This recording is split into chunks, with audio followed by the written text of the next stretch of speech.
Good, happy Friday morning, everyone. I'm Riley King, and welcome to the Riley King Newscast right here on the Riley King Network.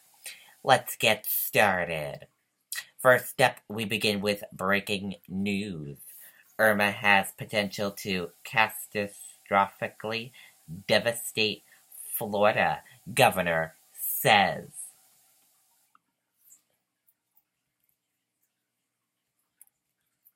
The furniture industry. Irma, a Category 5 storm, churning in Atlantic with 160-mile-per-hour sustained winds killed at least 11 people as it devastated small northeastern Caribbean islands such as Barbuda and left hundreds of thousands of customers in Puerto Rico without power.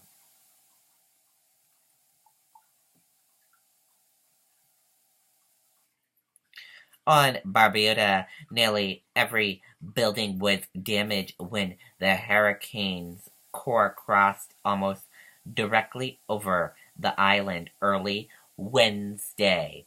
About 60% of its roughly 1,400 residents were left homeless. Antigua and Barbuda Prime Minister Gaston Brown said. A storm surge watch is in effect for potentials of South Florida and Florida Keys. Irma could also impact parts of North Carolina, South Carolina, and Georgia. Mandatory evacuations have been issued for many counties in South Florida, but Scott said others in Florida need to watch Irma's path and be ready to move. Almost 16 million people across 10 counties, states, and territories are in the path of the storm, according to the U.S. Census Bureau.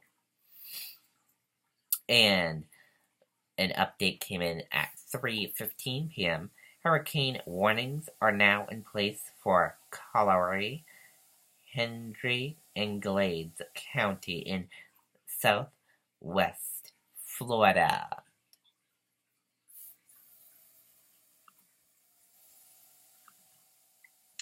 New Hampshire native riding out Irma in West Palm Beach area.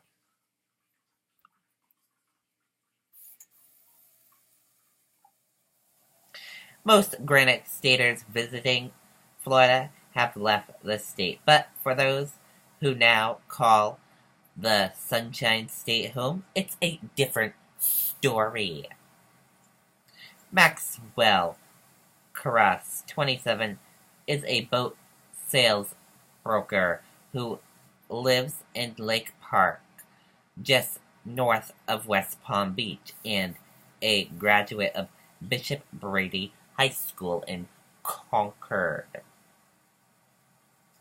His company, Nautical Veterans, has 50 new and used boats that had to be pulled from the water and secured. Carras and his colleagues have finished their work, and Carras plans to tough it out in his apartment on the intercoastal waterway.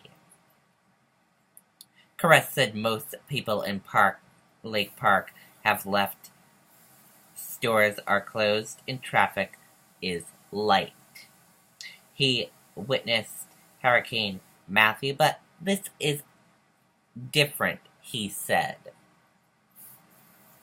And we wish him luck in the storm. 11-year-old girl killed by hit-and-run driver.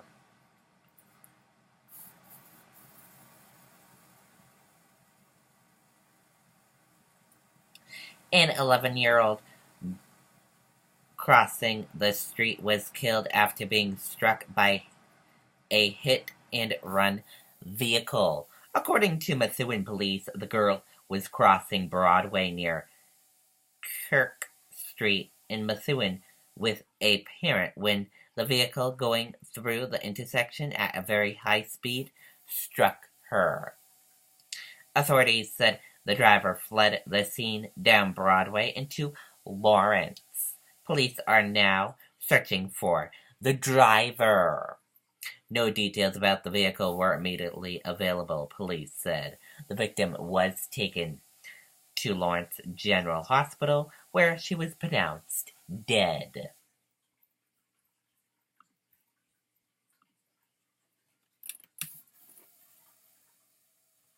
Secretary of State nixed insurance from Medicaid questions.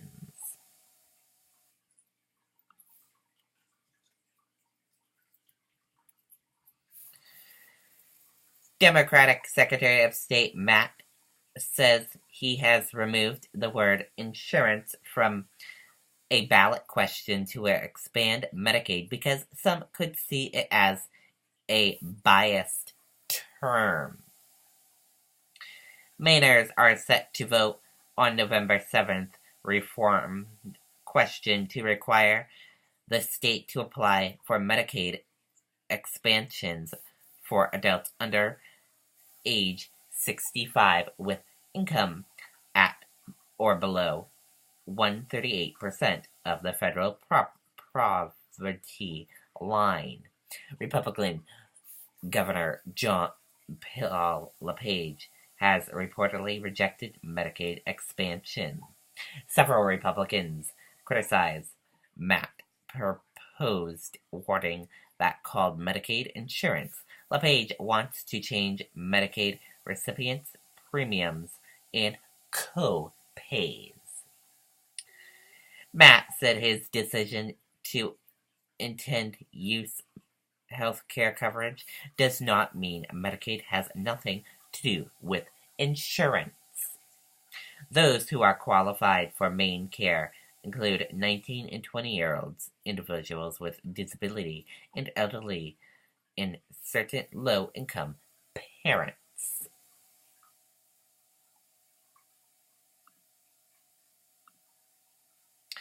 Here are 3 big reasons Republicans are unlikely to achieve major tax reforms this year.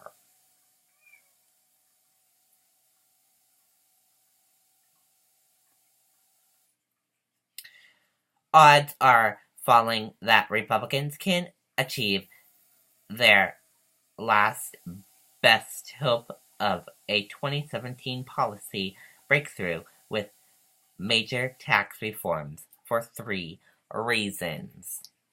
The first is darkened border political landscape.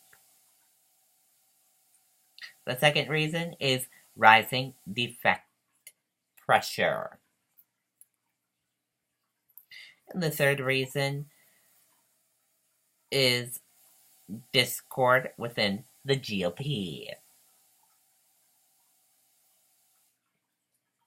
Those are the 3 reasons.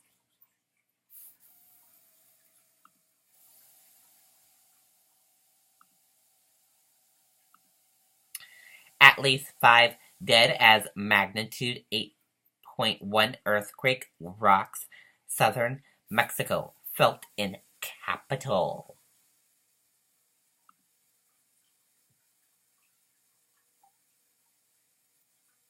At least 5 people were killed as a magnitude 8.2 earthquake rocked southern Mexico late Thursday night, causing people to flee into the street, buildings to sway, and lights to go out in Mexico City. Mexican President Enrique Peña Nieto called the quake the strongest the country has seen in centuries.